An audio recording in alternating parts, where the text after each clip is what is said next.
आज हम पढ़ेंगे क्रैकिंग ऑफ पेट्रोलियम के बारे में। बड़ा इम्पोर्टेंट टॉपिक है। टॉपिक को शुरू करने से पहले एक डायग्राम देख लें। ये वो वाली डायग्राम है जो आपने 10th क्लास में लास्ट चैप्टर के अंदर पढ़ी भी थी कि हम ऑयल की जब फ्रैक्शनल डिस्टिलेशन करते हैं तो आपको क्या क्या हासिल होता है। अगर आप इसको गौर से देखें इस डायग्राम को तो आपको पता चलेगा कि जब हम क्रूड ऑयल लेते हैं तो क्रूड ऑयल से आपको ये राइट साइड पे बहुत सारी चीज़ें हासिल होती हैं। लुब्रिकेटिंग ऑयल है, डीजल ऑयल है, केरोसिन ऑयल है, नेफ्था है, पेट्रोल है। तो ये जो मुख्तलिफ चीज़ें हासिल होती हैं इसको अलग करने के अमल को ही हम फ्रैक्शनल डिस्टिलेशन बोलते हैं।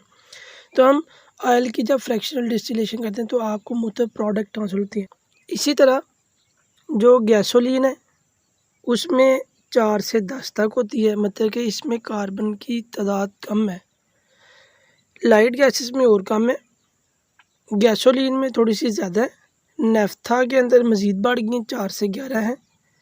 जेट फ्यूल के अंदर 9 से 14 है। तो केरोसिन के अंदर 11 से 14 है। देखेंगे टेबल के अंदर क्वांटिटी कार्बन की बढ़ती जा रही है। ये चेन है, ये कार्बन की ये चेन है। आप समझ लें कि ये जो 4 कार्बन है ये चेन में लगी हुई हैं। तो इससे आपके जहन में एक बात ज़रूर आई होगी कि जैसे जैसे कार्बन बढ़ रही हैं वैसे वैसे इनका मॉलिक्यूलर वेट भी बढ़ रहा है। जब फ्रैक्शनल डिस्टिलेशन करते हैं तो इसके वेट के हिसाब से ही इसको अलग करती हैं। अब जब हम सारा प्रोसेस करते हैं ना फ्रैक्शनल डिस्टिलेशन का, तो आज के टॉपिक के अंदर हम ये गैसोलीन को स्टडी करेंगे। गैसोलीन हमारा मेन पॉइंट है। असल में कि जब हम ये पूरा प्रोसेस करते हैं तो प्रोसेस करने के बाद आपको बहुत थोड़ी मकदार में गैसोलीन यानी कि पेट्रोल हासिल होता है, जबकि पेट्रोल की जो डिमांड है वो बहुत ज़्यादा है। डिमांड मसला आपको बहुत कम होता है। इस डिमांड को पूरा करने के लिए फिर हम क्रैकिंग करते हैं। देखें जी, क्रैकिंग होती कि जो डायग्राम के अंदर हम जो चीज़ कंसेप्ट लेना चाह रहे हैं वो होता है कि देखिए ये जो केरोसिन है उसमें देखें 11 से 14 तक कार्बन है। गैसोलीन के अंदर कार्बन की चेन लंबी है, जबकि इसको कंपैरिजन गैसोलीन के साथ करें तो पता ये चलता है कि उसमें कार्बन की चेन छोटी है। इन अदर वर्ड कि अगर हम लंबी चेन को तोड़ के छोटी तो हम गैसोलीन की क्वांटिटी को बढ़ा सकते हैं। तो आज के टॉपिक में हम यही देखेंगे कि क्रैकिंग मतलब कि तोड़ना, कि हम लॉन्ग चेन को तोड़ेंगे और छोटी चेन बना देंगे ताकि पेट्रोल या जिसको हम गैसोलीन भी बोलती हैं उसकी डिमांड को पूरा किया जा सके। तो लेट्स स्टार्ट। हम क्रैकिंग देखते हैं जी। क्रैकिंग क्या होती है कि जब ये अपने डिटेल में देखा कि फ्रैक्शनल डिस्टिलेशन से आपको सिर्फ 20% गैसोलीन हासिल होता है, जबकि डिमांड बहुत ज़्यादा हाई है। इस डिमांड को पूरा करने के लिए हम पेट्रोलियम की वो मसनूआत लेते हैं जो लेस रेबल है, जैसे कि केरोसिन है। केरोसिन की डिमांड केरोसिन बोलते हैं मट्टी के तेल को। मट्टी के तेल की डिमांड पेट्रोल की निस्बत बहुत कम है, तो हम फिर मट्टी के तेल की यानी केरोसिन ऑयल की क्रैकिंग करते हैं। क्रैकिंग क्या है कि हायर हाइड्रोकार्बन की चेन को पॉइंट की बुनियाद पे हमने लोअर हाइड्रोकार्बन के अंदर कन्वर्ट करना है। इस अमल को हम बोलते हैं क्रैकिंग। जैसे कि कार्बन 16 वाली को हम लेते हैं, 14 वाली को भी ले सकते हैं। तो ये डिपेंड करता है कि आप किस तरीके से क्रैकिंग करना चाह रहे हो।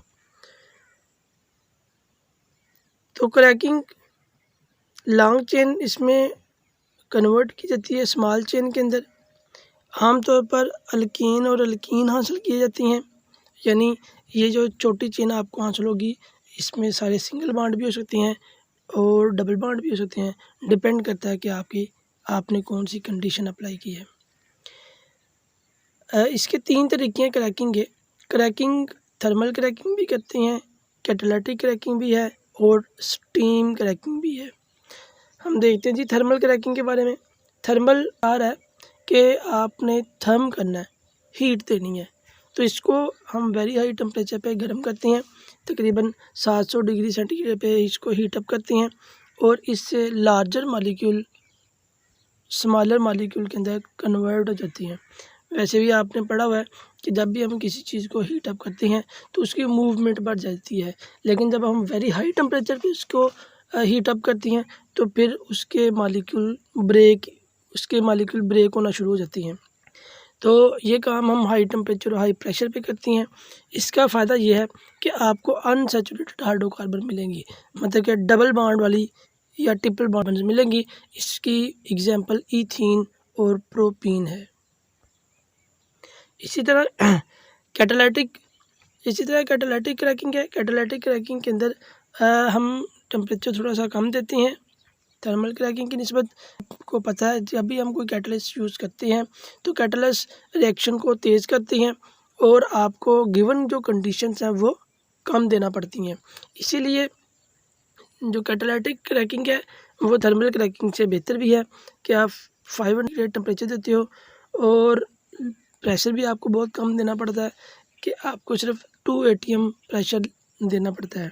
और सिलिका और एलुमिनिया को हम यूज़ करते हैं एज आ कैटलिस्ट, और ये बेटर क्वालिटी का गैसोलीन हासिल होगा इसकी वजह से। इसमें स्टीम क्रैकिंग क्या है, हायर हाइड्रोकार्बन को हम वेपर में मिक्स कर देते हैं, मतलब कि वाटर को हीट अप करके ना, और इनको भी हीट अप करके जब ऑयल गैस में कन्वर्ट हो जाए तो साथ हमने वाटर को भी गैस में कन्वर्ट किया जाता है जिसको हम वेपर्स बोलते हैं।